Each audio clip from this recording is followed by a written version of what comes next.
আমার কি রাস্তাটা নাই যাওয়ার? রাস্তা ঠিকই আছে, কিন্তু কথা হচ্ছে মানবসৃষ্ট প্রবলেমগুলো হচ্ছে, অনেক সময় চাঁদাবাজি হচ্ছে, অনেক সময় হানাহানি হচ্ছে, ওইটার কারণে এই সমস্যাগুলো তৈরি হয়। যে আজকে সবাই দেখেন কি আনন্দের সাথে ঈদ হয়েছে। এরকম ঈদ বাংলাদেশের ইতিহাসে কবে এত আনন্দমুখর ঈদ হয়েছে আমার তো মনে পড়ে না সত্যিকার অর্থে। আজকে দেখেন ঈদের র্যালি হয়েছে, স্বতঃস্ফূর্তভাবে ঈদের জামাতে লোক এসছে, সেখানে আমাদের চিফ অ্যাডভাইজার জাতির উদ্দেশ্যে কথা বলেছেন, খুবই শর্ট একটা বাট খুবই ইম্পর্টেন্ট একটা মেসেজ তিনি দিয়েছেন।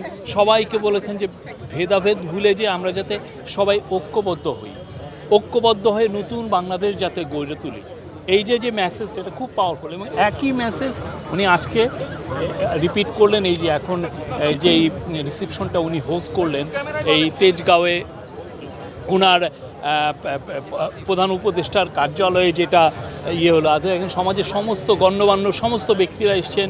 জুলাই আন্দোলনে যারা আহত হয়েছেন, নিহত হয়েছেন, তাদের পরিবার শহীদ হয়েছেন, তাদের পরিবার এসছেন, এবং এখানে জাস্টিস এসেছেন, কূটনীতিকরা এসেছেন, সমাজের গণ্যমান্য ব্যক্তিরা আসেন।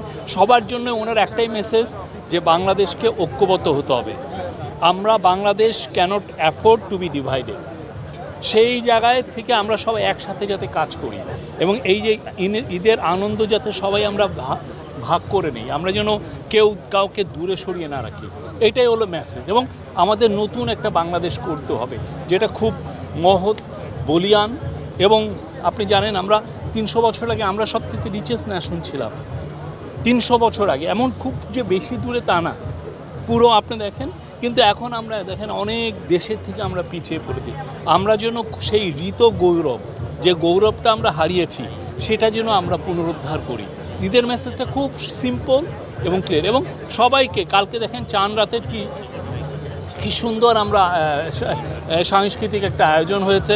আজকে আগারগাঁওয়ে বিশাল মিছিল হয়েছে, এবং আজকে পুরো সারা দেশে আমরা যা খবর পাচ্ছি খুবই আনন্দমুখর পরিবেশ হয়েছে। এবং এটা হওয়ার ওয়ান অফ দ্য কারণ হচ্ছে আপনি এই রোজাটা দেখেন, এটা শান্তিপূর্ণ রোজা ছিল, জিনিসপত্রের দাম কম ছিল, মানুষের আমি বলবো যে ল অ্যান্ড অর্ডার সিচুয়েশনও ভালো ছিল, এবং দিনের শেষে 41 লক্ষ সিম কার্ডধারী লোক তারা ঢাকার বাইরে গেছেন। ঢাকা থেকে আমি চিরাঙের কথা নাই বললাম, বা বড় বড় শহরগুলো আমি নাই বললাম, শুধু ঢাকার থেকে এতজন গিয়েছেন।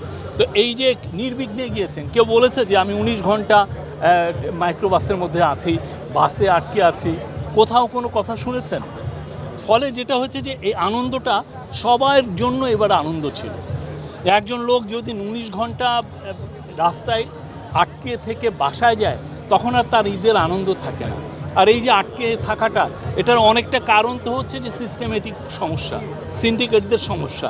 সেই জায়গার থেকে আমি বলবো যে বাংলাদেশকে যাতে সামনে মানে পথটা দেখানো, আমরা কোন দেশে কোথায় যেতে চাই, বাংলাদেশকে আমরা কোথায় নিতে চাই, তার একটা আমি বলবো যে ক্ষুদ্র একটা, আপনারা দেখেছেন যে একটা উল্লেখ করার মতো কিছু ঘটনা এই কিছু গত 1-2 মাসে হয়েছে।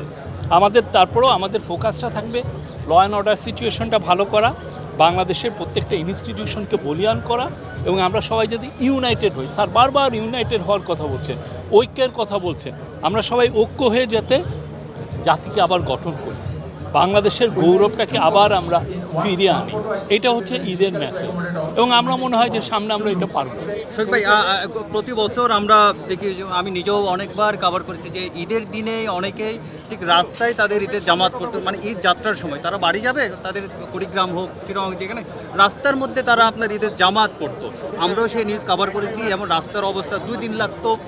এবারও আমরা সেই নিউজগুলো আমরা এবার কভার করছি ঈদ যাত্রা, কিন্তু এই দৃশ্যটা আমরা দেখিনি না এটা। এবং আমরা বলবো যে আমরা মহান আল্লাহ তাআলার কাছে আমরা শুকর করি যে এই ঘটনাগুলো ঘটে না। আরেকটা হচ্ছে যে আমাদের আপ্রাণ চেষ্টা ছিল যে এই যে এগুলো অনেক তো মানব সৃষ্ট, এটা এমন না যে এমনি হয়ে যাচ্ছে, এটা মানব, আপনি ম্যানেজমেন্টের সমস্যা।